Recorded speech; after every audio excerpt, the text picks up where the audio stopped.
Oh, if you could record it, we would so love it. Okay. Okay. I think So, that at least one other person is going to join us. oh, okay. All right. So we're going to hang out for a bit So to wait around. But so tell me who you are. This is Richard, I'm assuming. Yes, this is Richard Riley. Okay. Do you want me to? I'll wait until the others come on so I can get my Oh. whole vita. Oh, okay.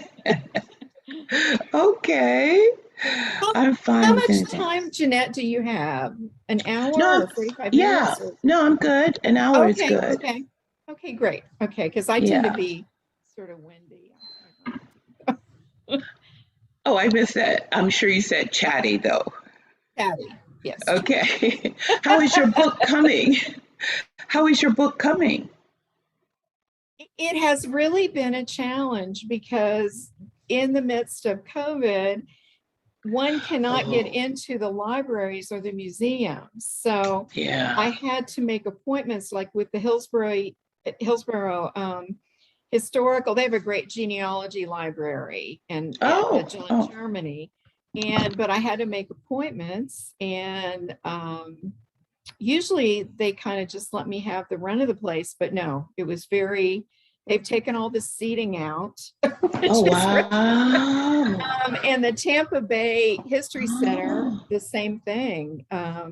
So it's a challenge, but it is written now and it's at the publisher. And thank you so much for the photo, because I wanted to include a chapter on the arts. And I kind of started the chapter with the pianist at the Columbia restaurant. You probably know her. She's quite well known. And then I kind of wanted to make sure I just captured some samples of artists and I see. musicians and that kind of thing. And I see. Oh, okay. So, but anyhow, it is. But it's a great idea. The book. It's a great idea.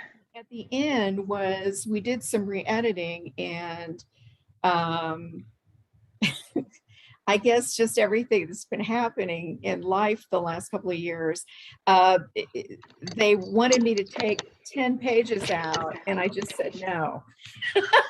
So they extended it 10 pages. Oh, really, so they had a limit. Right. So it should be out in January. So. Oh, wow. Okay. Well, that's really good. How long have you been working on it? Probably about a year, but only a year. It's not an extensive research project, but it's just a okay. Oh, okay. But I'm so delighted to meet you, Jeanette, because when I was working on the Dade City book, you know, I had this whole list of people that said Jeanette Thompson has to be included. So, and if you remember, we had difficulty connecting. Yeah, we did. Can anybody hear me? We can hear you, but we can't see you. That seems to be a problem here. I'm going to try changing the camera here. Or just go back to your wife's computer. It's okay.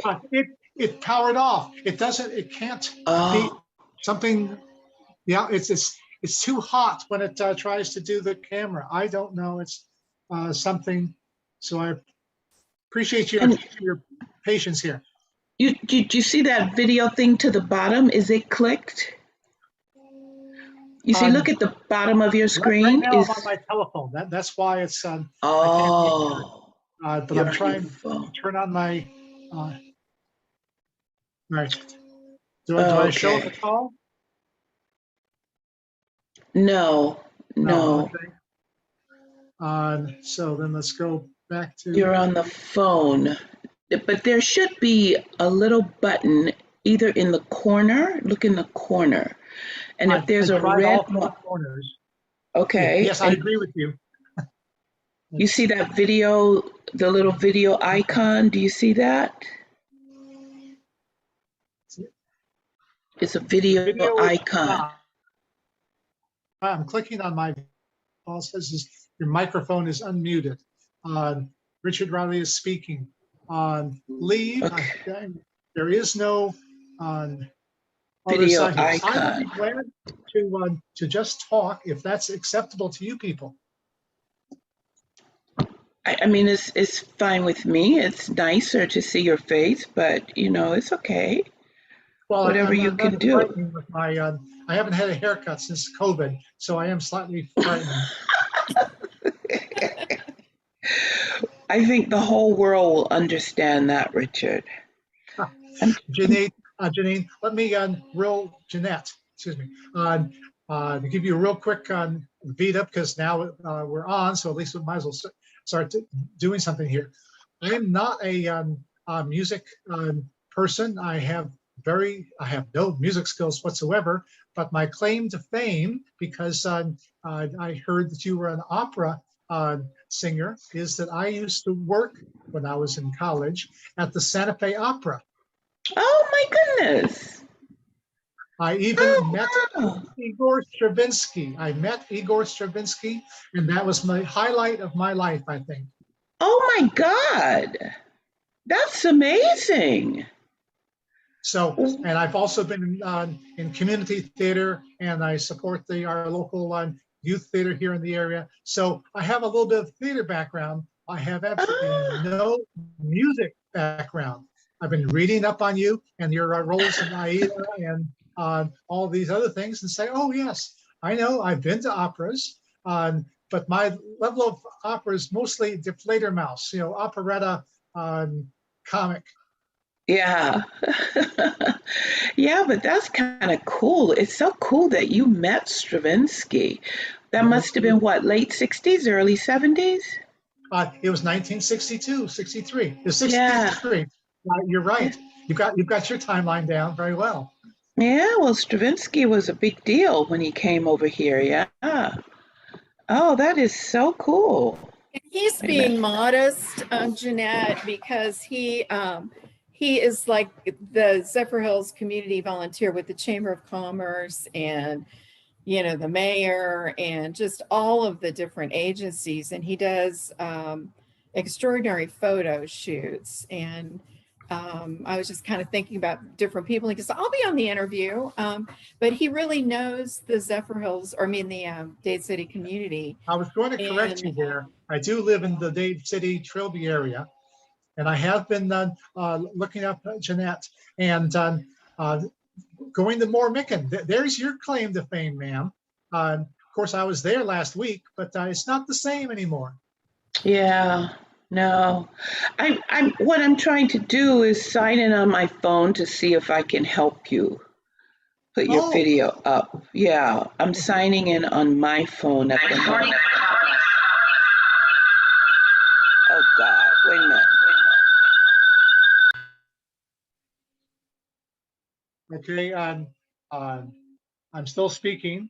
You probably muted your, probably because you're too close to the TV. Can you still hear me? I can hear you, Richard. Okay, it says my microphone is unmuted. Now it's unmuted again, and my video is stopped, and there's no option on video. I can see Madonna, and and there's Jeanette, and then this that's round circle and a blob that's Richard Riley. At least I'm not Kathy anymore. At least I'm not Kathy anymore.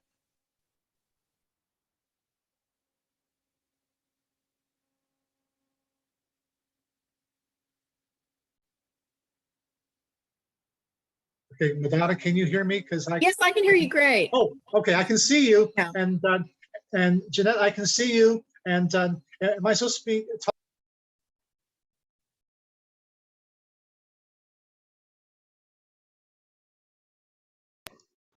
Okay. Let's see if this will work. Oh shoot! I have to come out in order to be understood. Oh my God!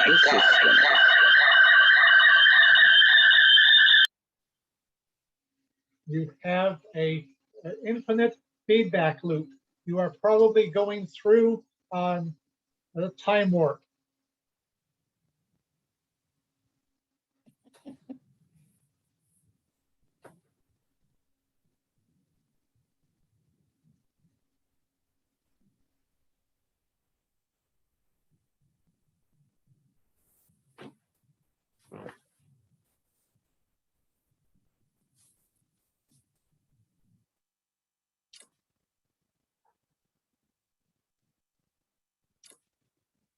Richard, if Yes, you look hello at your there. phone, look at your phone, and to the Yes. top of your phone, do a pull down. Just swipe down, and a video will show up.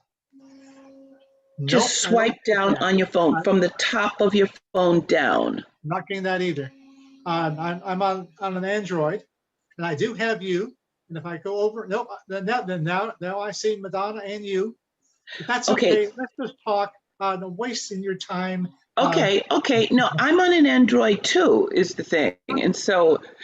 And when I was on there, I found the video icon, but it doesn't show up by itself. You have to swipe from the top down, if you can Okay, see me. all right. I got all right. I Go to did that. your page, to Yeah, where you are, and I got then a just, microphone. I've got a Bluetooth, and I've got there's no devices. Devices. no, that's your No, yeah, phone you're right. stuff. I'm going too deep into this thing. Um, Right. but I did Oh, swipe down, so I got that thing, and it's got the date, and it's got all my notices and everything. It has no other thing. I'm going straight, popping back up. No, okay. Well, I thank found you it for. when I did that, but it's okay. It's okay. All right, we'll just get started. Can you share the screen with me for a minute, Jeanette? Because I Oh, have some sure. photos. I wanted to just start out reflecting. Okay. By way of introduction for me, I'm a retired educator. In fact, Greta Adams, who I know you know well, was my principal. Oh, She was my principal coach. They thought she's the only one that could make a difference with me. But I believe it was Jeanette and Martha Walker who both shared, their, I guess, oh, joys in your life. And then oh Dr. my goodness. Mary Giella was my boss for many, many years. Okay, okay. Yes, I know all these people. Oh, I've given extraordinary. you Okay, sharing. got it? Okay, how do I now? Okay, I just wanted to share with you if I can find the thing here. I put together a few pictures that I found, and I thought you might want to just reflect on them. No, I don't want to leave the meeting, do I?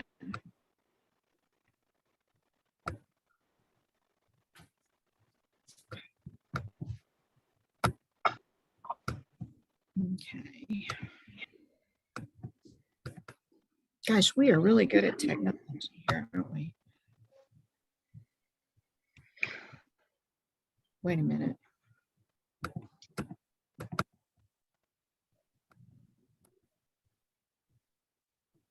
Okay, it wants me to leave the meeting, but I was trying to find the file. No, just minimize it, minimalize it. You see the little, yeah, the hash. It's all right. That's fine.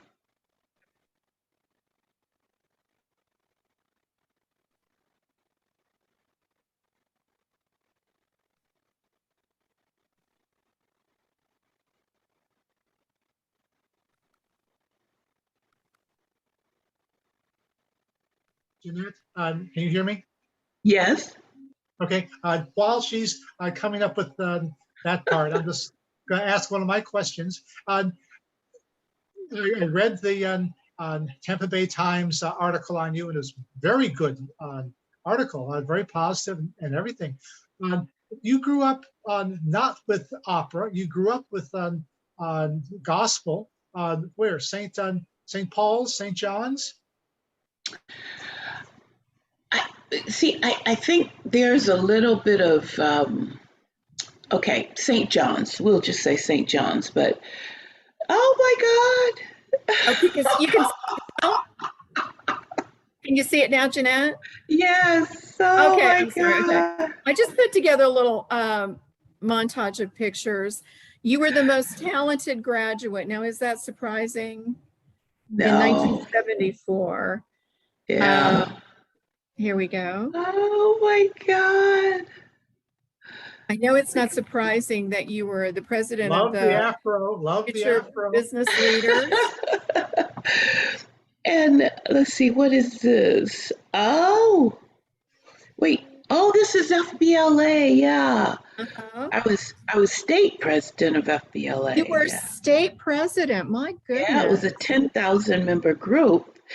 That is And significant, Jeanette. Oh my goodness. yeah, and there's an interesting little story that goes with that because Okay. normally only people from big schools would ever win state president.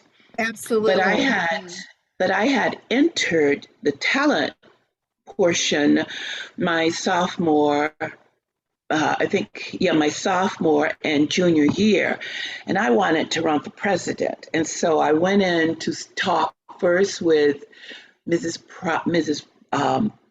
Harrell and Mrs. Pryor. No, Mrs. Pryor and Mrs. Adams.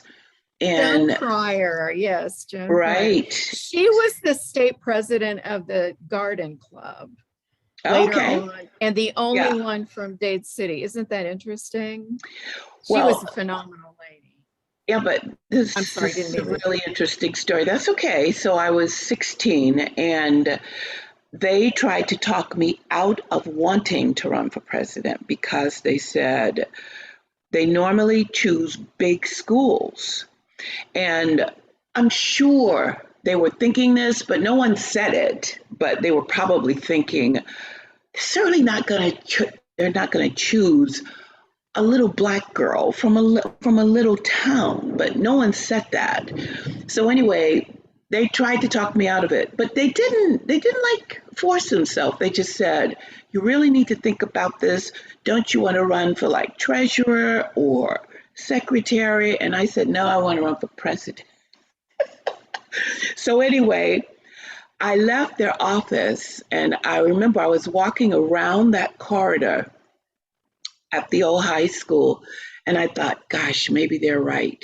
And Mrs. Gilbert came out and she caught me as I was walking down that hall and she said, I heard your conversation. She said, if you want to run for president, you run for president.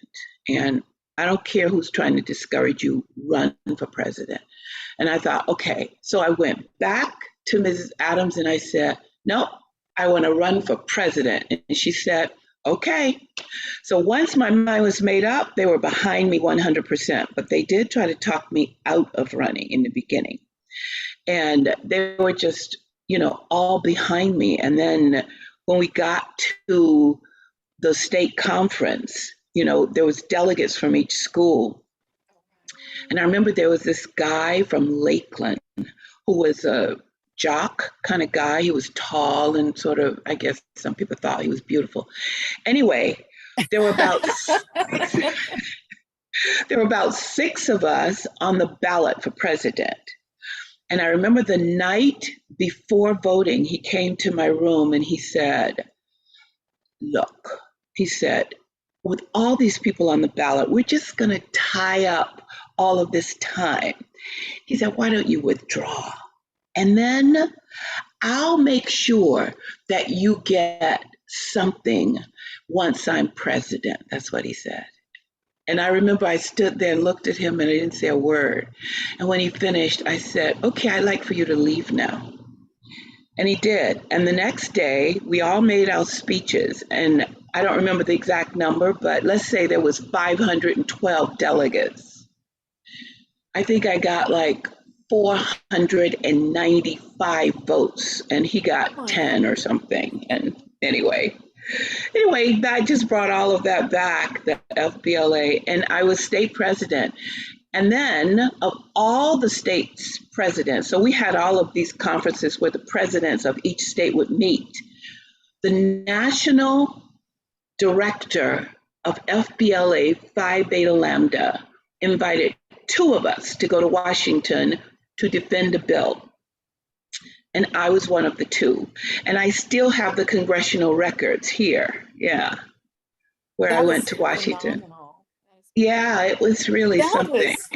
That was really great training, though, wasn't it, Jeanette? Yeah. I mean, that really, there is, and the amazing thing is that here I am in my 60s and I still teach the things that I learned from that organization, the discipline that I learned, the healthy competitiveness that I learned from being there, and the pride to take in your job, no matter what your job is, you take pride in it. And this is what FBLA really was all about. And I still teach that way. I do. And I call myself an old school teacher with an open mind, but I am definitely old school. There's no emailing me your papers. No, I need a paper in my hand. I have rules, you follow the rules or you fail, period. But I'm also very loving to my students because I believe in encouraging them and helping them discover their own potential. And I'm telling you, I would not have that had I not had that with these teachers in Dade City. And I mean that, and Florida State, but really it was Dade City that those teachers were phenomenal. They just were. You know, when I went to Washington, I remember that Mrs. Fingerhut was the home economics teacher. And and Mrs. Mickens was the home economics teacher. And they got together and they made me these clothes. No, that was when I was going to music camp. When I was going to Washington, I can't remember the name of the department store right on Main Street. Williams or? No, it was right downtown, Can you remember? What was the name of that? Oh, goodness. Well, whatever the name of that town was. It was great. What was the name of that? I want to say. No, not like Kiefer's. It wasn't Kiefer's at that time, but whoever it was, I remember in the paper, I think I still have that article. It said JT goes to Congress.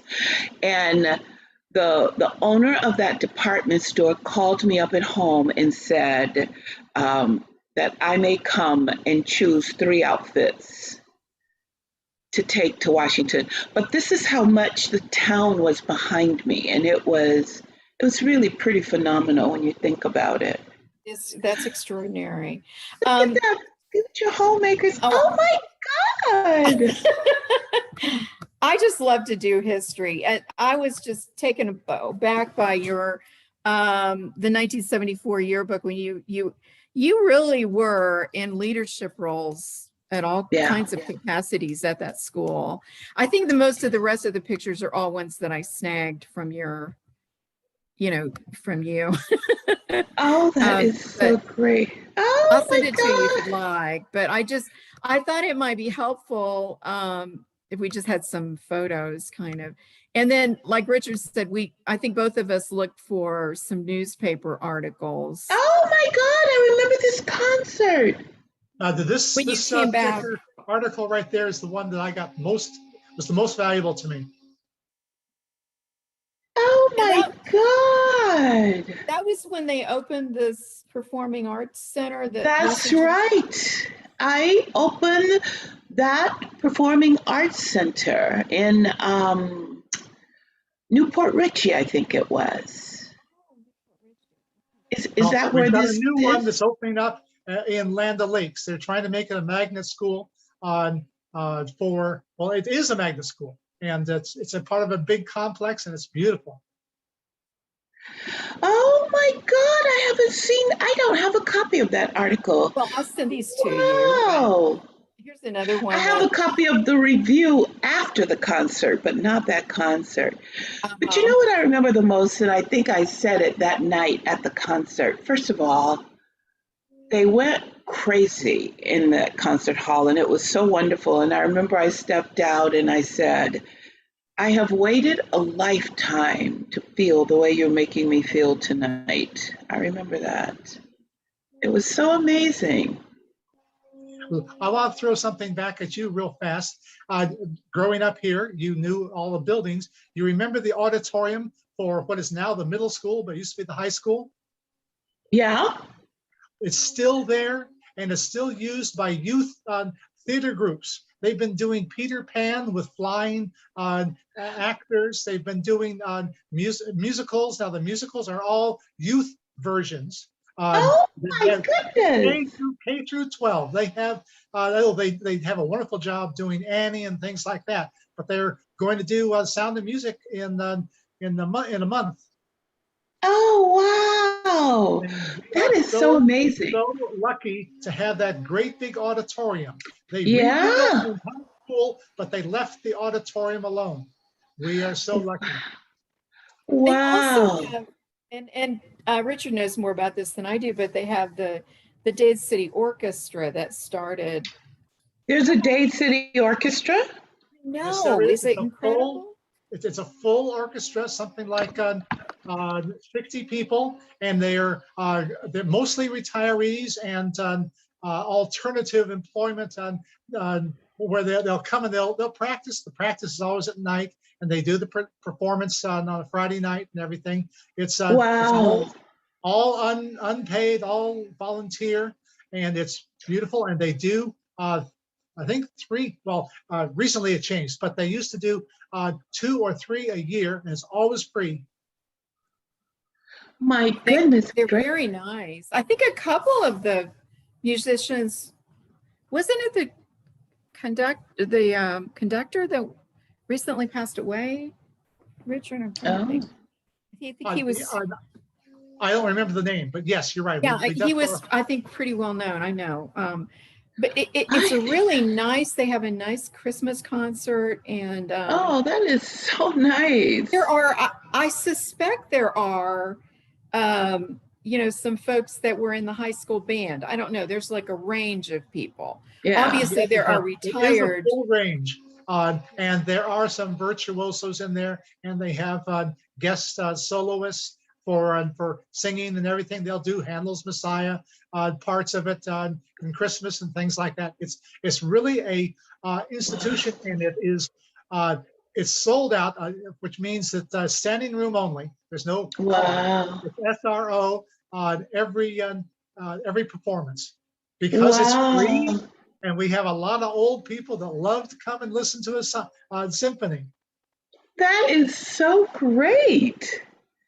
That is just it's a fairly fantastic. recent phenomenon. I mean, the last 4 Yeah. or 5 years, I'm not exactly sure the time frame, but I thought, oh my goodness, because we haven't had things like that in East Pasco. It's nice. Let me ask you real quick, back on our regular subject, which is you. Are you planning to move back to Dade City in your retirement or something? Are you sold on Miami? When do you come back and do something that I can attend?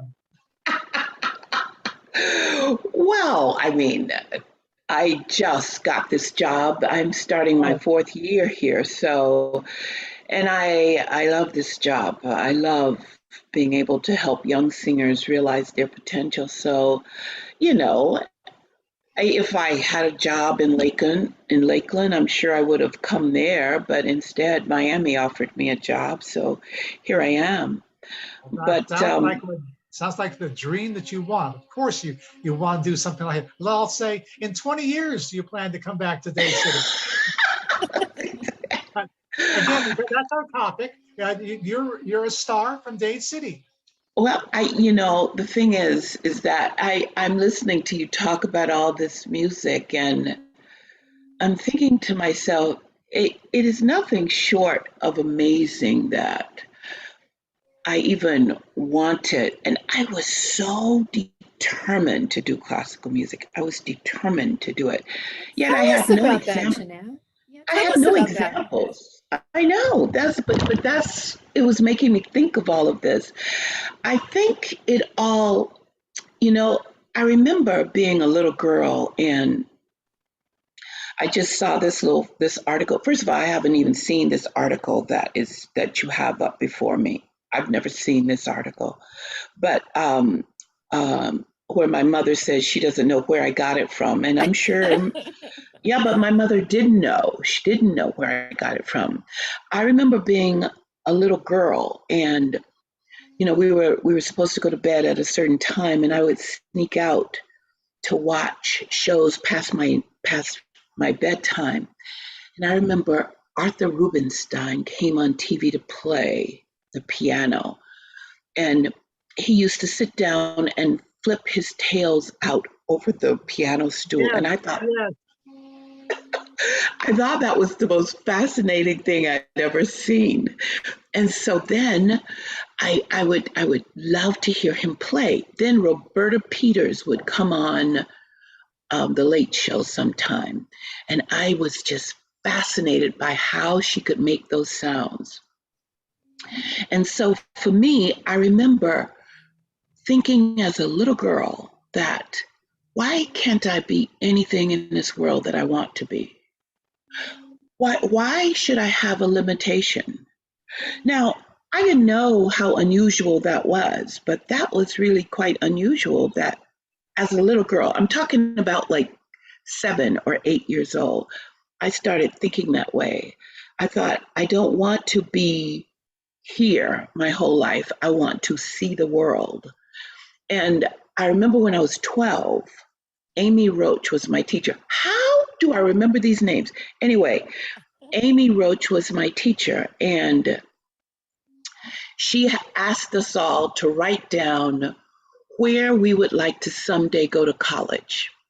And everybody wrote down schools like FAMU, Bethune-Cookman. They wrote down what they knew because we're in the 6th grade. So you only know what you know. And when she got to me, I wrote down the University of Moscow. I thought you were going to say Juilliard. I thought you were going to say Juilliard. No, I put the University of Moscow. And I remember her face and she said, Jeanette, the University of Moscow? And I said, but look at these pictures. The pictures were so beautiful in this book. And she said, well, there's a few reasons why you might have a little trouble getting into the University of Moscow. A, you need to speak Russian in order to. Anyway, and she said, tell me, why did you choose it? I said, because it was the farthest place away from Dade City that I could think of. Isn't that funny? But anyway, and then it's interesting. It's interesting that you had that kind of that passion at such a young age. That's really interesting. I know, but so first we had all of these civil rights acts that were passed. There was one in 1964, yes, 68, yes. And then in 71, that was when it was the forced integration one was passed, absolutely, right? Absolutely, yeah. 1971. Okay, so I'm in the 9th grade in 1971, and what they did was so at that time, it was to be one high school, one junior high school, one middle school, one elementary school. That was the mandate in 1971. And so clearly they didn't have enough space for everyone. So they bussed all these people in from these nearby towns, and there was not enough space. And I remember it was the first day of classes, and they put us all in the auditorium at the junior high school. They packed us all in there. And tempers were flying, and I was sitting in the middle of all these people because it was all the little black children and all the white children, and everybody was fussing and fighting. Not fighting, but not physically fighting, but their tempers were raging. And I sat there and I thought, it's going to be a riot. There's going to be a riot.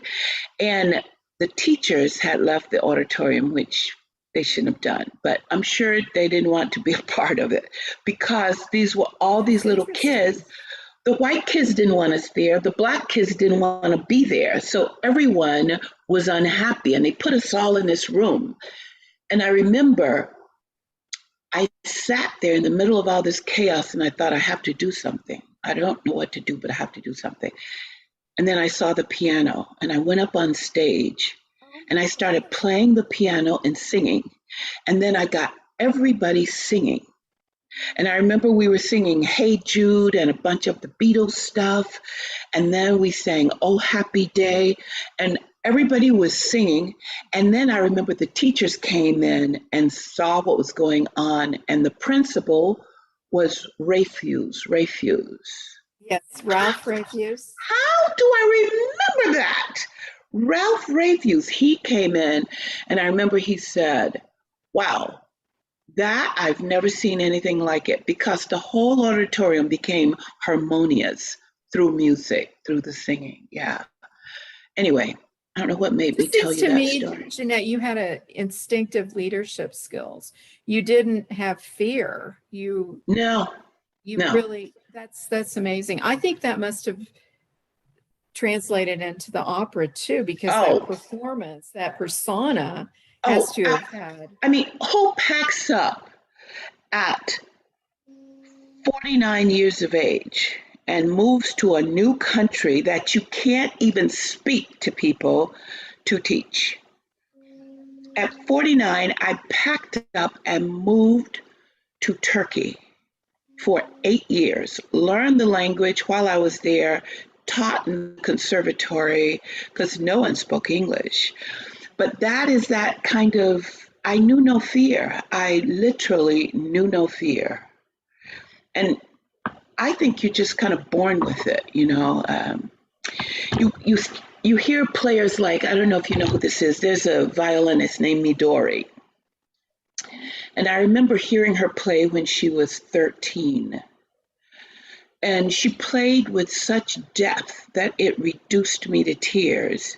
And I remember leaving the hall and saying to my friends, if you never believed in reincarnation, you must believe it when you hear her play, because how can a 13-year-old have this kind of depth to perform like that? It takes years of life to be able to perform like that, but she could do it. And so I think that I must have been a little bit like that. Like I was not really from this world for quite a while because I knew no fear. I would try anything. I would go anywhere. I have lived in 4 different countries. I have sung all over the world, but you have to be fearless to do that, you know? Anyway. How many languages do you speak? With opera, you have to have a whole lot of a language skill. What do you do? Yeah, I speak 5 languages.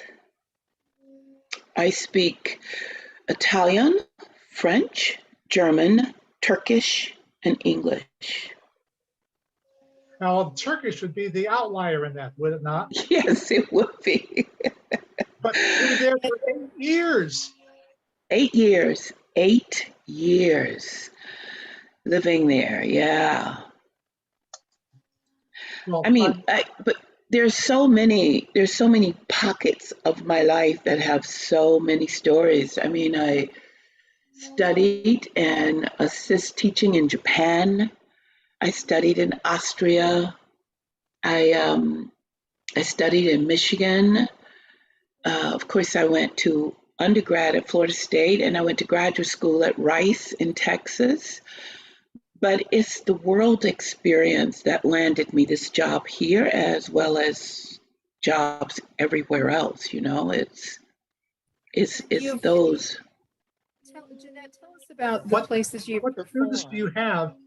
What students do you have? What is your job? Is it specifically for grad students or entry level or whatever? I saw one YouTube where you are helping somebody with I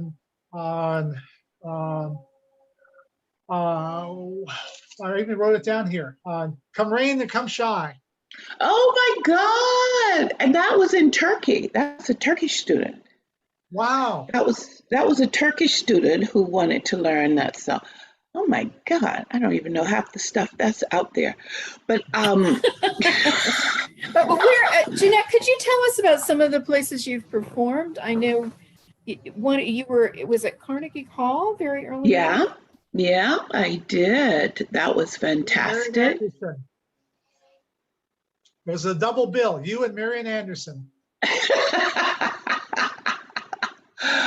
Marian Anderson, I did meet her. Yeah, she was truly, truly an icon, Marian Anderson.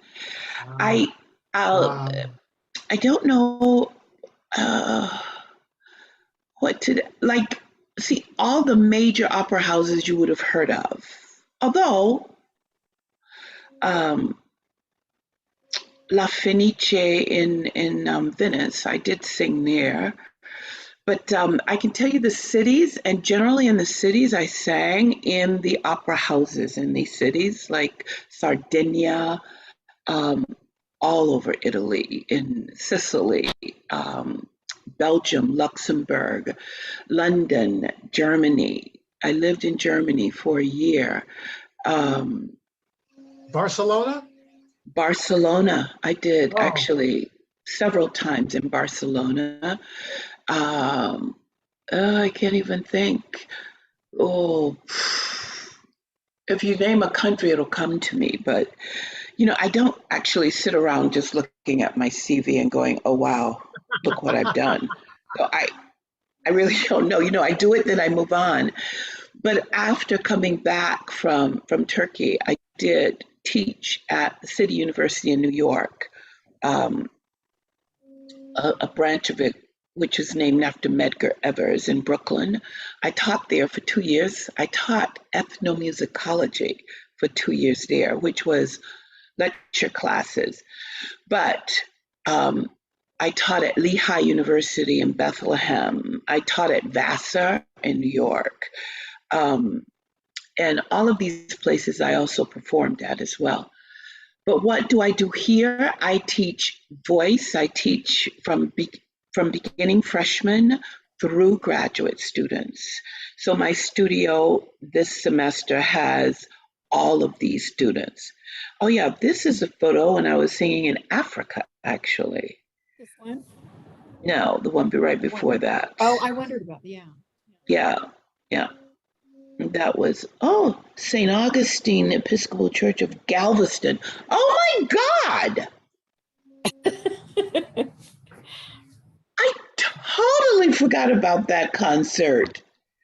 Yes, that's right. I did that right after I had come back from Africa.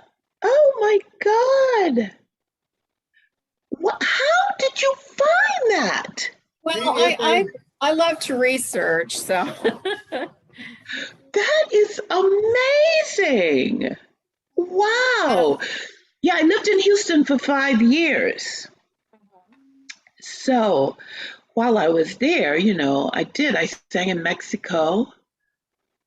Actually, I had a great time singing in Mexico. I sang in Mexico several times with Enrique, I can't remember his last name, this great conductor. so most I of did some your wonderful gigs concerts. classical, or did you've got a good history in gospel music, but what you're talking about right now is mostly operatic, is it not? Yeah, but see, here's the thing. Gospel music has never, ever been my thing. I don't sing gospel music. I sing Oh, spirituals, which is different. Spirituals is a genre of classical music. So classical music has always been my thing. Now, I will venture out into jazz if I'm provoked and put a martini in my hand. I'll sing some jazz. But it's I've really, now learned the difference between spirituals and gospels. Thank you for the education. yeah, gospel music actually is a part of pop music. Yeah, And if yeah. you will notice, people who sing pop music, they don't necessarily have to have any formal training. They just sing it, they're just sort of born with it. But in order to sing spirituals well, you generally have to have some training. But the goal is to make spirituals and gospel come from a sincere place and to reach the masses. That's the goal. And so, my recording, I have a recording of spirituals you flashed on it. I'm sure you found it. Anyway, but that recording is of all Negro spirituals, which is what they were called. Yeah, there it is. They were called Negro spirituals. Oh my God! What? How did you find? my God. I totally forgot about that. Wow. You have truly done your research. One of the people that has been chiding me over the years when I've done the research, I was a history teacher and I just love history. And I, like you know, really love so many of the people in this East Pasco area, but that was Ted Williams. Yeah, and it's interesting. I haven't spoken with him in a couple of years. I was actually thinking, I didn't think he could do Zoom, or I'd love to have had him on the thing, but on the talk. But he consistently said to me, you need to interview Jeanette Williams, or you need to interview Jeanette Thompson. We need to really lift her up because, you know, along with the Bellamy brothers, Mudcat, you know, she is a star of this area, and we need to kind of revisit that. And I'm hoping that we can get an article in the Laker. Would you like to headline at the Pasco County Fair next year? I think we need her at the orchestra, Richard. The Pasco County Fair. I can't see how that would work, Richard. What did you have to say? I was smiling when I said that. Okay, good. See, we can't see your face, so I don't know if you're serious. Yeah. You can't imagine the suggestions I've had over the years, so you know. Well, she started out with Bellamy Brothers, so that's why I went there. Oh, okay. Now I get it. Yes. You know, but honestly, you really, and I think I came to Pasco County in 1974, and I taught at Zephyrhills High School. I did teach 3 years at Pasco High School in the 80s, but this was right after I left the integration, and when you were describing it, I mean, I don't think people would realize I came from a little town in Indiana, and I remember teachers calling me over to the side and saying, you know, giving me very weird advice about what to do and not to do. And I was like, I'm just going to be open-minded. I mean, I just, but I've seen the community grow, and sometimes digress, but I know, but it's amazing how it has grown, isn't it, though? Yes, it is. It is. And I think that I think there are a lot of you know, young children that would just get a lot from your story, Jeanette. I really do. And I think there are some things. I really love the FBLA story because, you know, when I was teaching, and my daughters were involved in that some, and I thought it was such an extraordinary group because children need this exposure. They need to be taught.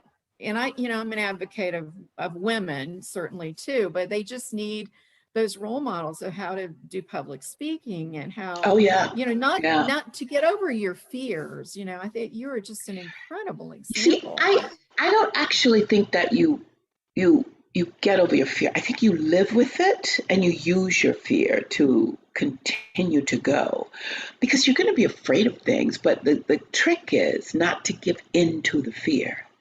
Like if you decide that the fear is too much, it can become crippling. But if you decide that, you know, every country has a way of saying good luck. We unfortunately say break a leg, which I think is just stupid, but okay. Anyway, the Austrians say toy, toy, toy, and you have to whisper it that way. It's really toy, toy, toy. And nobody even knows what it means. But once they say it to you, you can't say thank you. You can't say anything back. It's the craziest thing. The French say merde, which literally means shit. And when they say that to you, that means, you know, okay, good luck. But the Italians have the best one. The Italians say in bocca al lupo, which means the story is face the fear from the mouth of the wolf. And you respond by saying, al crepi, I believe that I can face that fear.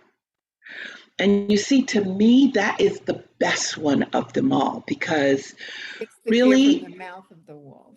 yeah. In boca lupo, boca is mouth and lupo is wolf. In boca lupo. And then you say al crepi, which is, I love that one the most of all, you know. But anyway, so yeah, I know that there are people, like for me, I just can remember watching TV. I remember the Danny Kaye Children's Hour where he would bring all these conductors and musicians on there. And I had no example, do you understand? I had no example from which to draw. That's But what's so extraordinary, really, that but I knew I and wanted how that. then you saw these role models on TV and radio or whatever, and then there wasn't a chorus program at Pasco High, was there? No. And none of these examples were ever Black, by the way. They were never Black.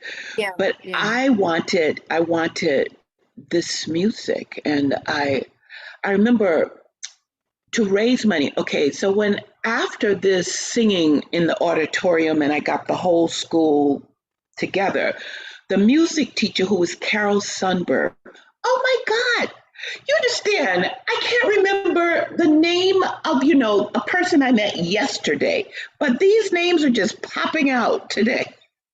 This is providential. I know. Anyway, Carol Sundberg was my music teacher, and she came out and watched that auditorium get transformed.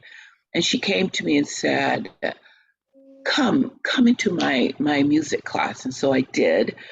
And she initiated having me go off to Florida State to study music at 13 in the summer. Okay, I wondered. I knew there had to be something there. Okay, Yeah, interesting. yeah.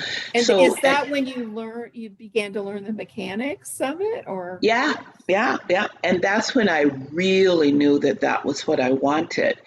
And so, but so I think the school cost $295 or something for 6 weeks. But you understand, back then, you may as well have asked my parents for $295 million because they didn't have it. That was So a what lot we of money did, back in the it was a 60s. lot of money. We're talking about 1971. So yeah, that was a great deal of money. And I remember I went and I would do these little concerts at the First Baptist Church in Dade City, at the Kiwanis Club, at the Rotary Club. There's a third club. I can't remember it. Yeah, Kiwanis. the Kiwanis, the Elks, maybe? No, it wasn't the Elks. Or Moose or some, But there were 3 clubs. But I remember the Kiwanis and the Rotary. And so anyway, and at one of these concerts, I would sing these concerts to raise money to go off and do the summer thing. Now, I didn't initiate this. The home economics teacher at the junior high with Carol Sundberg, I can't remember her name, but they got together and said, how can we send this girl off? She is way too talented to just be here. And they came up with a plan. And the plan was we'd have to raise the money. And so I would go and sing at luncheons, the flower club, the women's club. I sang at all these places to raise money to go. And so anyway, and at one of these places, Larry Sledge, Dr. Larry Sledge, was a teacher at St. Leo College. And he heard me at 13. And he came to me and he said, would you like to have real voice lessons? And I said, yes. And he said, could you get to St. Leo? And I said, yes. He said, because I would like to teach you. And I said, yeah, but I couldn't pay you. We don't have money for such things. He said, I didn't ask you for any money. Just get here. And this man taught me for 3 years and never got a nickel. Larry Sledge, Dr. Larry Sledge. He was amazing. So see, to me, there is no wonder. And I think that's why I am the kind of teacher that I am, because these are people who went out of their way to help me when they didn't have to. And they never expected anything in return, and so I try to be that kind of teacher where this is a really heartening story of Dade City, Jeanette. yeah, That you tell. I mean, all of these people. yeah, it's really Madonna, true. Madonna, sorry, you told me that you were looking for 3 paragraphs to go along with a photo on Jeanette. So we've already got three paragraphs, I think. Okay, yeah, I'm sorry. I find it really fascinating. Oh, I do too. Whoa. Yeah. I mean, but I don't mind it. Do you know when? So once I learned my first real classical piece, my first real class, and I remember when I went around doing these little concerts, I sang songs like "I Believe" and "He" and well, all of these very popular kind of songs, but it was never gospel, not gospel, but it was always this kind of contemporary gospel, as it were. But anyway, but when I learned my first piece, it was Ich liebe dich by Grieg. And I was so excited because it was in German, and I came home and I couldn't wait to sing this piece for my family. And I gathered everybody together and I sang this Ich liebe dich, and they laughed until they cried. And I was so disheartened. Now, at 13, you would think I would have given it up. I would have packed it away because my sisters were laughing so hard at what I thought was beautiful. But the funny thing is that I just thought, okay, I won't sing for them. I'll find somebody else to sing for. And it didn't make me want to stop at all. Anyway, as I think back to that, being a woman in her 60s, I find that just amazing that where did I get such resilience from, really? Where? Right. It almost seems like the setbacks boosted you ahead. Correct. They were. Yeah. I would want to just go on. I didn't want to ever give up. But yeah, there was all of these pivotal moments, of getting cast in an opera in Germany or winning the Queen Elizabeth competition in Belgium, which was a huge deal. And I knew that unless you were in the opera world, one wouldn't understand how big that was. But it was pivotal for me, when it happened. But anyway, and I'm very happy I have a propensity for languages because, once I get immersed in the language, it comes fairly easy for me. And I think music, I've always thought music and foreign language are aptitudes people have. Yeah, they are aptitudes, absolutely. Yeah. And I really discover that the more I teach as well, Now the students that you teach, they must seek you out. They're at the, I would think, very skilled. Some of them do. Yeah, some of them do. Some of them just audition for the Frost School of Music and then they get placed with me. But yeah, a lot of them do actually ask for me. Because most kids today, they go and do their own research. I hate this photo, by the way. I do. Let me go back to it. I just hate that photo. I think it's kind of cute. There's got to be another one. Okay. That's cute, Mark Falk. How did you get that one, the one with my singing in New York with the black dress on up top there? Where did you get that? I think I just Googled. I don't know. Oh my God. I was just thinking that it would be good, it's kind of a reference point to have some photos. I love it. And I can't wait to share this with Mary, Gill, and a couple of folks. It would just be, I know they would want me to say hi for them. But Jeanette, she is thank you so much. Thank you for your, candor and your, the contributions that Dade City gave to you. And anytime. we now have Thank you for the a, education and the knowledge and the entertainment. I've been sitting here awestruck for an hour. me too, Richard. Technology. When you told that story of going up to the stage and playing, I mean, Oh, that would be like a movie theme, Jeanette. Yeah, And I bet you did that other times in your life as well, right? I mean, I or have. it's something similar. No, I have though. It's funny, okay, my Achilles heel is a bug.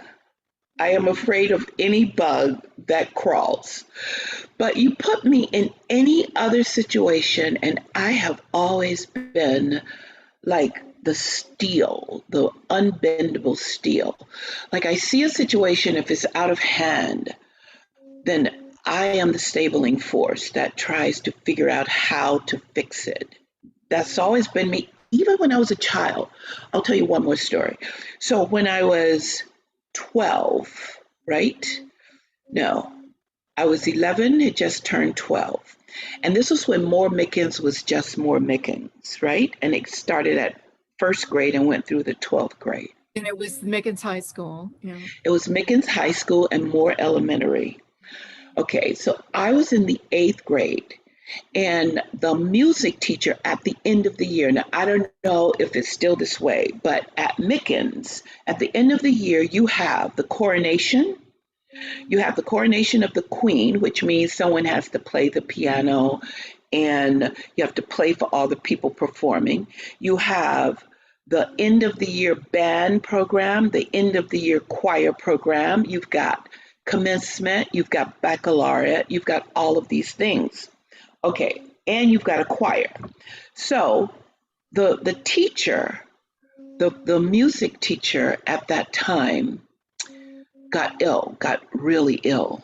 And it was 3 weeks before the end of school, and she couldn't continue. And Mr. Mickens looked for a substitute, but all he could find was a substitute teacher to come and just be with the classes. But he couldn't find a substitute teacher who was also a musician. And he looked and he looked and he couldn't find anyone. So he came to me. I was in the 8th grade. And he said, I have a tall order for you, but I believe you can do it. I need you to teach these music classes at the high school for the rest of this term. Oh my goodness. And I don't believe I even blinked. I had to conduct the choir. I had to teach music appreciation. And I just got the books because I knew how to conduct because I was a natural leader like that. And I did. And my older sisters was in the choir that I had to conduct, and they were the worst ever because they couldn't stand that I was doing it. They were the worst ever. And they hated the fact that I went to their prom, but I had to go to their prom because I had to play the piano. And they hated it. They hated it. And the coronation, they hated that I was there, but I had to. I was in the 8th grade and I taught school for 22 days. And at the end of the term, he brought me a check and he said, you have earned this money, and I insisted that they pay you like they would have paid any other substitute teacher. wow. And, for this book, Richard did a favor for me because several people said we need some of these folks in this book. And I'm trying to think of Mr. Mickens' wife's name. She's in the book. Wait, Christine. But Richard went out. We were trying to find some pictures. Mary G. Ellis said, it might have been Imani, but they said you need to get the principal that was at the colored school in Lakuchi. And Richard went out. They couldn't find the photo of her. There was well, you tell the story, Richard. But it was a cool story. No, I don't really have that much more. It was just the two schools. They had they had all of the pictures collected and put in the back of a storeroom in the new elementary school, Lacucci Elementary School now. And I went out there and took pictures of the present principal, the director of the Boys and Girls Club, holding the picture of Cassie this Coleman. Do you know this Cassie? previous principal. And they took the Wow. picture, but we tried to capture some of the key leaders that made such a difference, because that was just, they didn't have materials. They were Right. operating, they just, they were maybe getting hand down textbooks. They didn't have budgets. It was just incredible. But I'll tell you, I have always heard such wonderful things about Christine and okay, And Mickens. Odell, yeah. You Yeah. know, and Odell Mickens has a building named after him at Bethune-Cookman College. Did you know that? Oh, really? I didn't know that. No. Yeah, here's a building. It's the Mickens Gymnasium or something like that, but here's a building named after him. But no, when we first were forced to integrate, and I remember all my little friends, everybody hated the fact that we were doing it.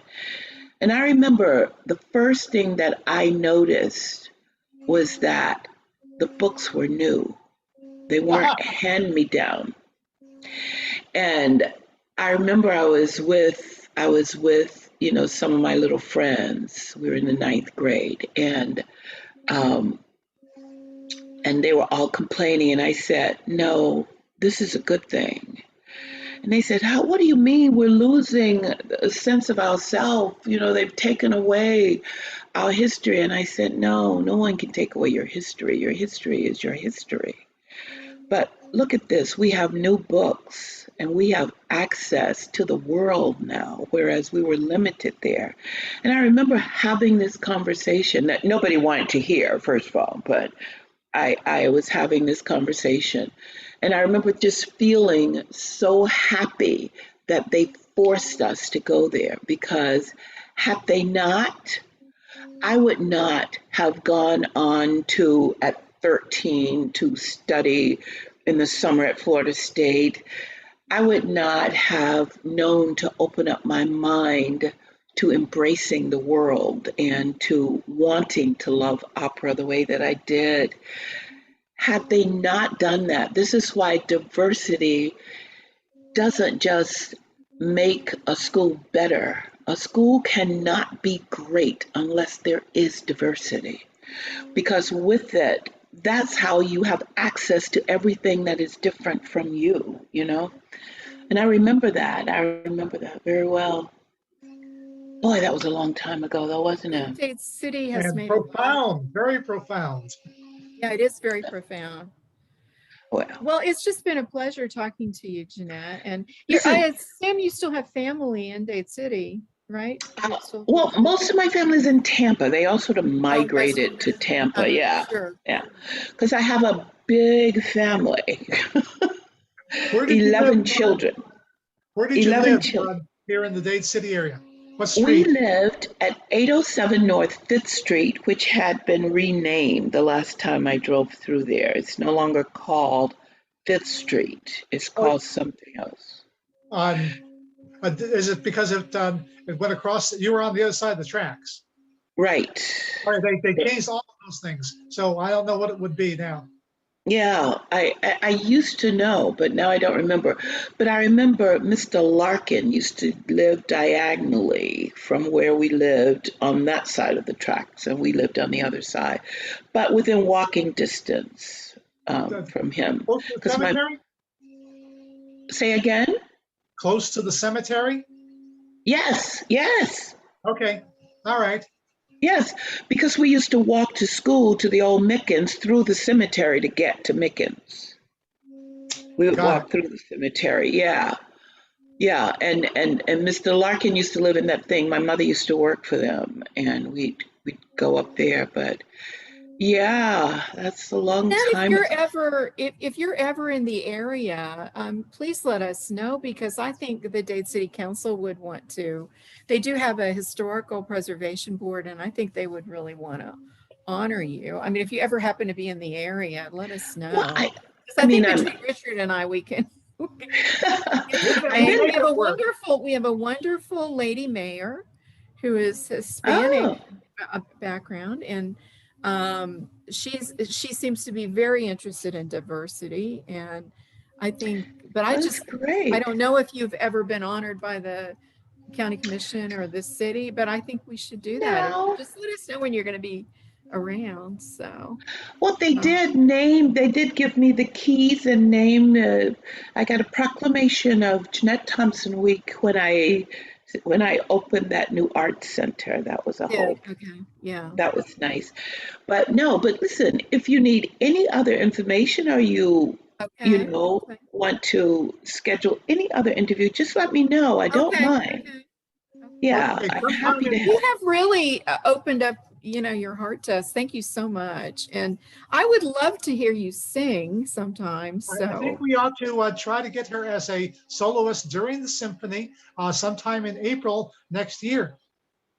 No, that's a good idea. I think that would be a wonderful time to really, Richard, that would be a wonderful, I don't mean to be planning this when I have no musical, but wouldn't that be wonderful? And then we could have the mayor present her. I mean, I think it's a great idea, Richard.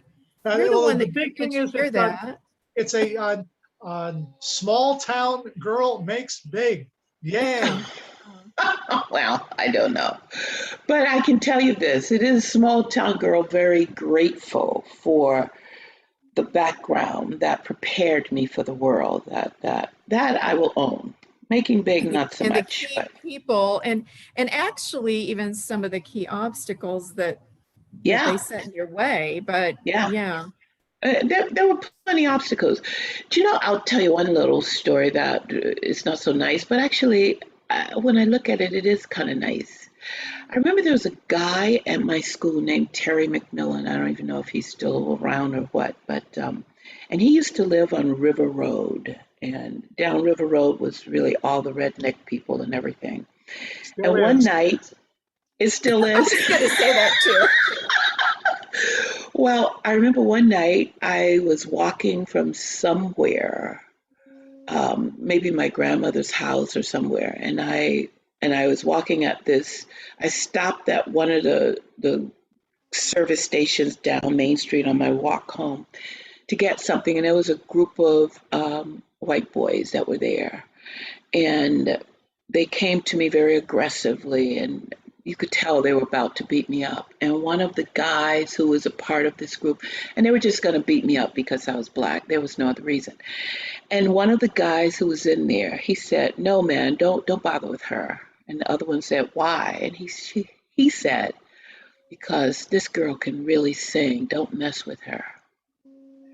Now, see, it's a bad story in that it's a story about racism, but it's a good story in that even in the throes of racism, people still can recognize talent. And he saved me that night. Those guys didn't touch me. They went on about their way. So, there is the good in all of it, and there's bad too. And I don't shy away from the bad, as you can tell. And the music is such a universal thing. I mean, just listening to music can calm you. It can just profoundly affect you. And he knew that. Who knows? But, it's unifying. Well, thank you. Thank you so much, Jeanette. Anyway, it's such a pleasure to meet you. It was really my pleasure, and nice to meet you, Richard. I'm glad I got to see your face for about 2 minutes. I haven't gotten any better looking in the past hour, but I have been very well entertained and learned a lot. Thank you. I hope I do get to meet you sometime. Okay. All right. I'll say goodbye then. Bye. Okay. Thanks so much. Bye-bye.